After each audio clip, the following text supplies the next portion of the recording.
Imagine a vast desert, sand stretches endlessly, the sun beats down, relentless and unforgiving. There is no oasis in sight, no shade to offer respite. This is nihilism, a place where meaning seems lost, swallowed by the vast emptiness, where purpose disappears under a scorching sun, evaporating like a mirage. We search for meaning in this vastness. We long for purpose, for a sign that guides us. But what if there is none to be found? What if the search itself is futile? What if the desert is all there is?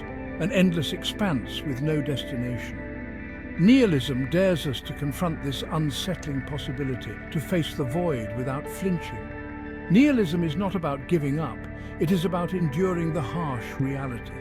It is about asking difficult questions, questions that challenge our very existence.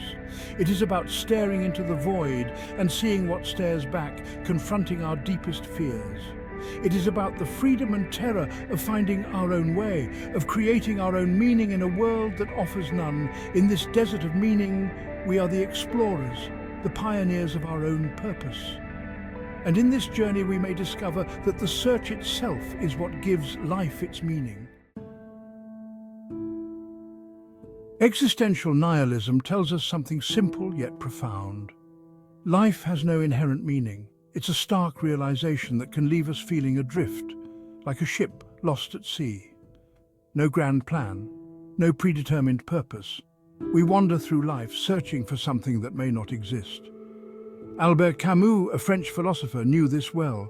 He explored these themes deeply in his works. He gave us the myth of Sisyphus, a man condemned by the gods to an eternal, futile task, condemned to eternally push a boulder uphill, only to have it roll back down, over and over again. A perfect image of life's absurdity, the endless cycle of effort and failure. But Camus also offered hope. He suggested that we can find meaning in the struggle itself.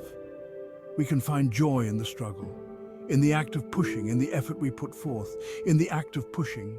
It's in these moments of exertion that we find our true selves. In those fleeting moments when the sun sets and we rest, we can reflect on our journey. Life may be absurd, but we can choose to embrace the absurdity, to find beauty in the chaos and purpose in the purposeless. Moral nihilism goes a step further. It questions the very existence of objective moral values. Right and wrong become subjective, fluid, open to interpretation. History is full of moral dilemmas, wars fought over ideologies, lives lost for causes deemed just or unjust. Who are we to say what is right or wrong?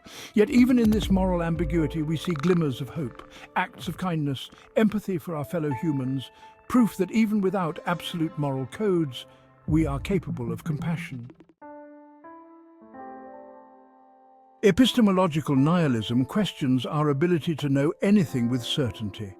It suggests that even our most cherished beliefs might be built on shaky foundations. Imagine a vast library, shelves upon shelves of books, each containing knowledge, but the books are dissolving, the ink fading, the words disappearing before our eyes. This is the unsettling feeling of epistemological nihilism, the realization that absolute knowledge might be unattainable, leaving us to navigate a world of uncertainty and constant questioning. Section 5. The Postmodern Maze. Postmodernism takes nihilistic doubt even further. It questions grand narratives, challenges established structures of meaning, religion, science, politics, all questioned, dissected, their flaws exposed. We are bombarded with information, a cacophony of voices, each claiming to hold the truth. It's easy to feel lost in this postmodern maze, but there are moments of silence amidst the noise, moments of reflection. It is in these spaces that we can begin to piece together our own understanding of the world. Section 6. Nietzsche's fork in the road. Friedrich Nietzsche, a German philosopher, spoke of two types of nihilism, passive and active. Passive nihilism is resignation, apathy in the face of meaninglessness. Active nihilism is a call to action. Imagine two screens side by side. One shows a person detached, indifferent to the world. The other shows a person engaged, creating their own meaning. Nietzsche urges us to choose the path of active nihilism, to embrace the freedom of creating our own values, to live with passion and purpose even in a meaningless world. Section 7. The Ruins of Faith. The death of God, as Nietzsche proclaimed, shook the foundations of Western thought. It challenged traditional sources of meaning and morality, leaving many feeling lost and adrift. We see it in the crumbling cathedrals, the empty pews, the rise of secularism.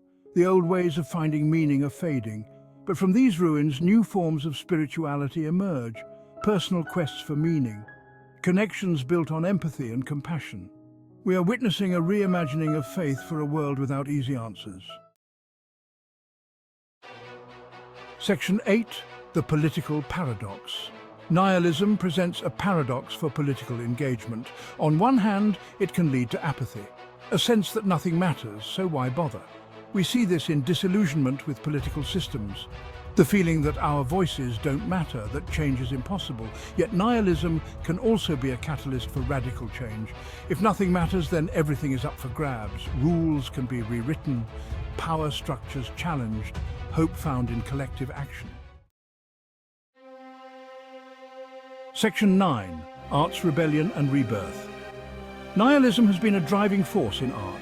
It has fueled movements that reject traditional aesthetics, embrace the absurd, challenge our perceptions of beauty and meaning.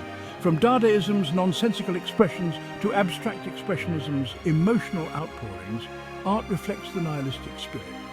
But within this rebellion lies a sense of liberation, freedom from the constraints of tradition, the ability to create art that speaks to the complexities of the human condition. Section 10. The Inner Void and its Echoes. On a personal level, nihilism can be a source of anxiety and despair. It forces us to confront the void within, the realization that we are ultimately responsible for creating our own meaning. We may feel lost in the vastness of our own minds, haunted by existential questions that have no easy answers. Yet within this inner void lies the potential for growth. By confronting our fears and uncertainties, we can emerge stronger and more resilient. Section 11. Technology's double-edged sword. Modern technology presents both challenges and opportunities in our search for meaning. On the one hand, it can exacerbate feelings of isolation and meaninglessness. Social media often presents a curated version of reality, leading to comparisons and a sense of inadequacy. The constant barrage of information can be overwhelming. On the other hand, technology can connect us to like-minded individuals, provide platforms for creative expression, and offer new avenues for exploring existential questions. Section 12. Finding Oasis in the Void. We began in the desert, a symbol of nihilism's stark landscape. The desert, with its endless stretches of sand and harsh conditions, mirrors the existential void that nihilism often represents. It is a place where traditional meanings and values seem to evaporate under the relentless sun. But even in the desert, life finds a way. Amidst the desolation, a single flower blooms, a testament to the tenacity of life. This small miracle reminds us that even in the most barren of places, hope and beauty can emerge. Small plants push through the sand. Creatures adapt to survive. The desert is not devoid of life, it is a place where only the most resilient thrive. These plants and animals have evolved to endure the harshest conditions, teaching us that resilience is key to survival. There is beauty in resilience. The morning dew on desert plants glistening in the first light of day symbolizes the quiet strength that lies within us all. It is a reminder that even in adversity, there is a delicate beauty to be found. Nihilism, when embraced, can be a source of empowerment. It strips away the superficial layers of meaning imposed by society, allowing us to confront the raw essence of existence. In this confrontation, we find a unique strength. It frees us from the shackles of predetermined meaning.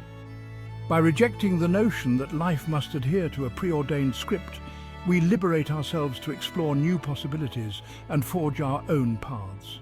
It challenges us to create our own purpose, to find our own oasis in the void.